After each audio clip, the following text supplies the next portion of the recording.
All right, so the theme of working mothers had me thinking. I liked what Nora said earlier about mothers work being work, and work when you're a mother you're just working, and even when you're just sort of sitting around doing nothing, you're really doing something, because when you're on that kind of a job you can't even go to the bathroom by yourself. So thank you very much.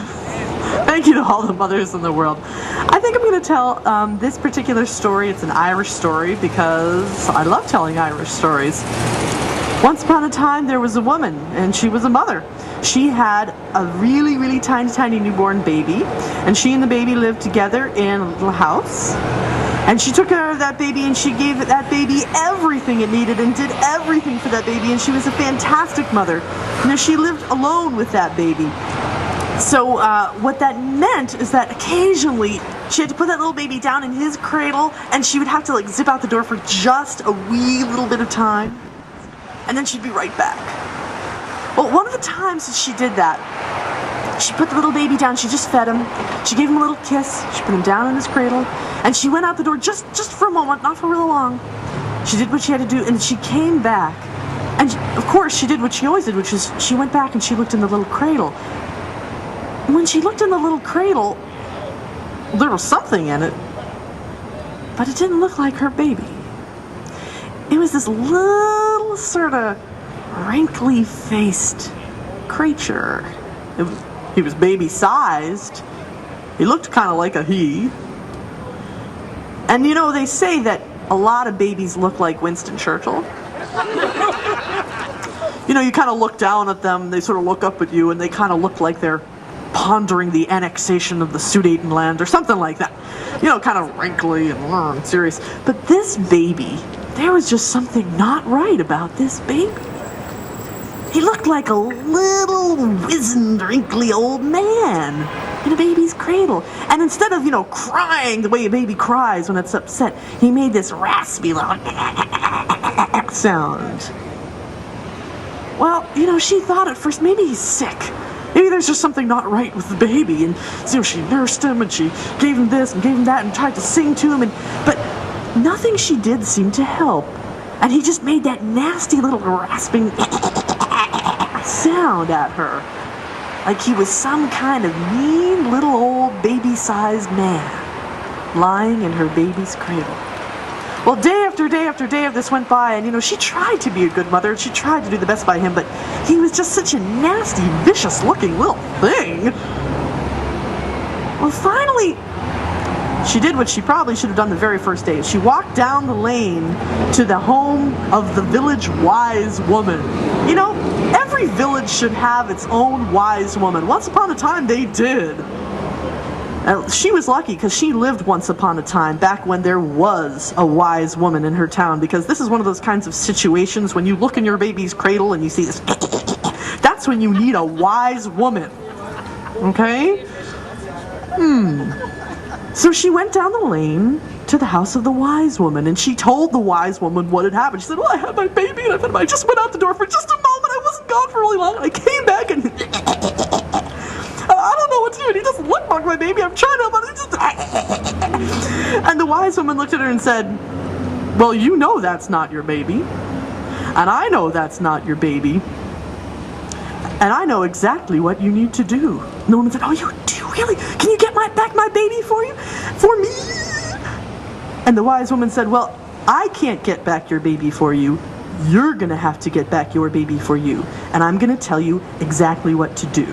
You see that thing that's in your baby's cradle? It's not your baby.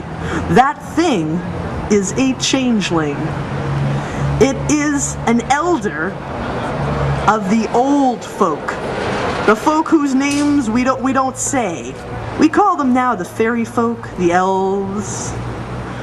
Back then they were careful because, if you call the name of something, it just might show up. Well, the wise old woman knew that these elvish folk had this custom that when their elders got too old, like up in the 800 or so range, they would kind of recycle them. They would wait until a human mother was out of the house, and it would take that little elder and put it in the cradle and take the human baby back with them. So she had to get her human baby back. So the wise woman told her what to do, and the woman went home. Well, she walked just past that cradle where the little thing, that little changeling, was in there going. She didn't pay it any mind. And she went right up to her fireplace where she had a big kettle, which is where she did her brewing and her cooking and things of that sort. And she took a whole bunch of fresh eggs. And she took the first egg and she went, cracked it and opened it. But instead of emptying the contents of the egg into the cauldron, which is what one would expect she would do, she just dumped it out into the fire. And then she took the empty shell bits and put that in the cauldron. She heard a little sound behind her. But she didn't turn around. She didn't look. She took the next egg and cracked it. And then again, she just dumped out the contents and put the little shell fragments right inside the cauldron. And she just kept going and going until after a while, the cauldron was nearly full with eggshells. Well, that's when she heard something strange from behind her. Now, her son, her little baby son, before he was taken, he was only a couple of months old. So he shouldn't have known how to be able to do what the creature in the cradle now did, which was to speak to her. She heard the little thing speak, and it said, "Mommy, what you doing?" Well, the woman tried to act like this was completely normal for her 2-month-old baby to speak to her, and she, without turning around, said, well, before she even spoke, she sort of slid the red-hot poker that she had to her side. She sort of slid it over and kind of quietly slipped it into the fire so that the end began to heat up a little. And without turning around, she said, "Well, son, I am brewing eggshell beer." The little voice behind her went, "Eggshell beer?" She said, "Yeah, eggshell beer." I don't know, has anybody here ever been to the Cambridge Brewery? Ever had eggshell beer? No? I guess they're working on it. Well, this little guy hadn't had it either. And he sort of looked over. She could sort of almost feel his little nasty eyes boring into the back of her head. She didn't turn around. She just watched that poker get hotter and hotter and redder in the fire. And she heard his little voice say, "Eggshell beer? I've been around for almost 800 years, and I've never heard of eggshell beer." Well, the woman grabbed that poker and turned around as fast as she could, and she took that poker and she just went right for the cradle, and just at the last minute she tripped and fell. She got up real fast and she went over to that cradle, and she was about ready to do just what the wise woman had said, which is to take that red hot poker and shove it so far down the throat of that nasty little thing that it wouldn't be able to speak or do anything much for the next few little while. But as soon as she got to the cradle, she looked in there, and the little thing was gone. And it was her own true son, her baby, back there again. And his little chest was rising and falling, just in peaceful, natural human sleep, like nothing had happened. Well, she grabbed him and picked him up and kissed him all over. Oh, she was so glad to have him back.